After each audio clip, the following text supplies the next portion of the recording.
ಬೆಂಗಳೂರಿನ ಚಿಕ್ಕಪೇಟೆಯ ಫ್ಯಾನ್ಸಿ ಸ್ಟೋರ್ಗೆ ಬೆಂಕಿ ಹೊತ್ಕೊಂಡಿದೆ. 1 ಗಂಟೆಯಿಂದ ಹೊತ್ತಿ ಉರಿತಾ ಇದೆ ಬೆಂಕಿ. ಅಗ್ನಿಶಾಮಕ ದಳದ ಸಿಬ್ಬಂದಿ ಸ್ಥಳದಲ್ಲೇ ಇದ್ದಾರೆ. ಬೆಂಕಿ ನಿಯಂತ್ರಿಸೋ ಕೆಲಸ ಮಾಡ್ತಾ ಇದ್ದಾರೆ. ಆದರೂ ಕೂಡ ನಿಯಂತ್ರಣಕ್ಕೆ ಸಿಗ್ತಾ ಇಲ್ಲ ಬೆಂಕಿ. ದೃಶ್ಯದಲ್ಲಿ ನೋಡ್ತಾ ಇದ್ದೀರಿ. ಬೆಂಕಿ ನಂದಿಸೋದಕ್ಕೆ ಸಿಬ್ಬಂದಿ ಹರಸಾಹಸ ಪಡ್ತಾ ಇದ್ದಾರೆ. 7 ಗಂಟೆಯ ಸುಮಾರಿಗೆ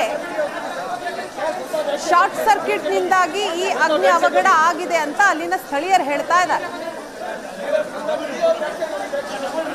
ಚಿಕ್ಕಪೇಟೆ ಅಂದ ತಕ್ಷಣ ಸುತ್ತಲೂ ಕೂಡ ಸಾಕಷ್ಟು ಮಳಿಗೆಗಳಿದಾವೆ. ಬಟ್ಟೆ ಅಂಗಡಿ, ಪ್ಲಾಸ್ಟಿಕ್ ಅಂಗಡಿ, ಫ್ಯಾನ್ಸಿ ಸ್ಟೋರ್, ಈ ರೀತಿ ಕೋಟ್ಯಾಂತರ ರೂಪಾಯಿ ವ್ಯವಹಾರ ನಡೆಯುವಂತಹ ಸ್ಥಳ.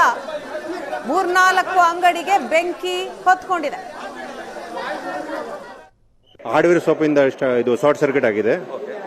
ಅಲ್ಲಿಂದ ಮತ್ತೆ ಬಂದು ಅಂಗಡಿ ಎಲ್ಲ ಆಗಿದೆ. ಅದು ಹೆಚ್ಚು ಕಮ್ಮಿ ಒಂದು 8-10 ಅಂಗಡಿ ಆಗಿದೆ. ಮತ್ತೆ ಮೇಲ್ಗಡೆ ಎಲ್ಲ 3ನೇ ಫ್ಲೋರ್ ಗೋಡೌನ್ ಆಗಿದೆ, ಎಲ್ಲ ಆಗಿದೆ ನೋಡಿ.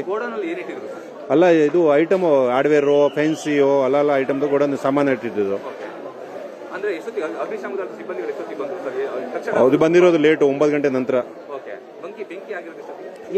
ಬೆಳಗ್ಗೆ 5 ಗಂಟೆ ನಂತರ.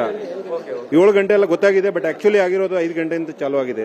ಅಕ್ಕಪಕ್ಕ ಅವರೆಲ್ಲ ಇದು ಇನ್ಫಾರ್ಮ್ ಮಾಡಿದೆ ಅಂಗಡಿ ಒಂದರಿಗೆ. ಒಬ್ಬ ಬಂದೆಲ್ಲ ಇದು ಮಾಡಿದ್ದಾರೆ. ಮತ್ತೆ ಇದು ಅಂಗಡಿ ಚಮನ್ ಅವ್ರಿಗೆ ಇನ್ಫಾರ್ಮ್ ಮಾಡಿದ್ರು. ಅವ್ರು ಬಂದಿರಾಗ 9 ಗಂಟೆ ನಂತರ ಬಂದಿದ್ದಾರೆ. ಸೊ ಇನ್ನು ಕಂಟ್ರೋಲ್ ಮಾಡ್ತಾ ಇದ್ದಾರೆ, ಪ್ರಯತ್ನ ಮಾಡ್ತಾ ಇದ್ದಾರೆ.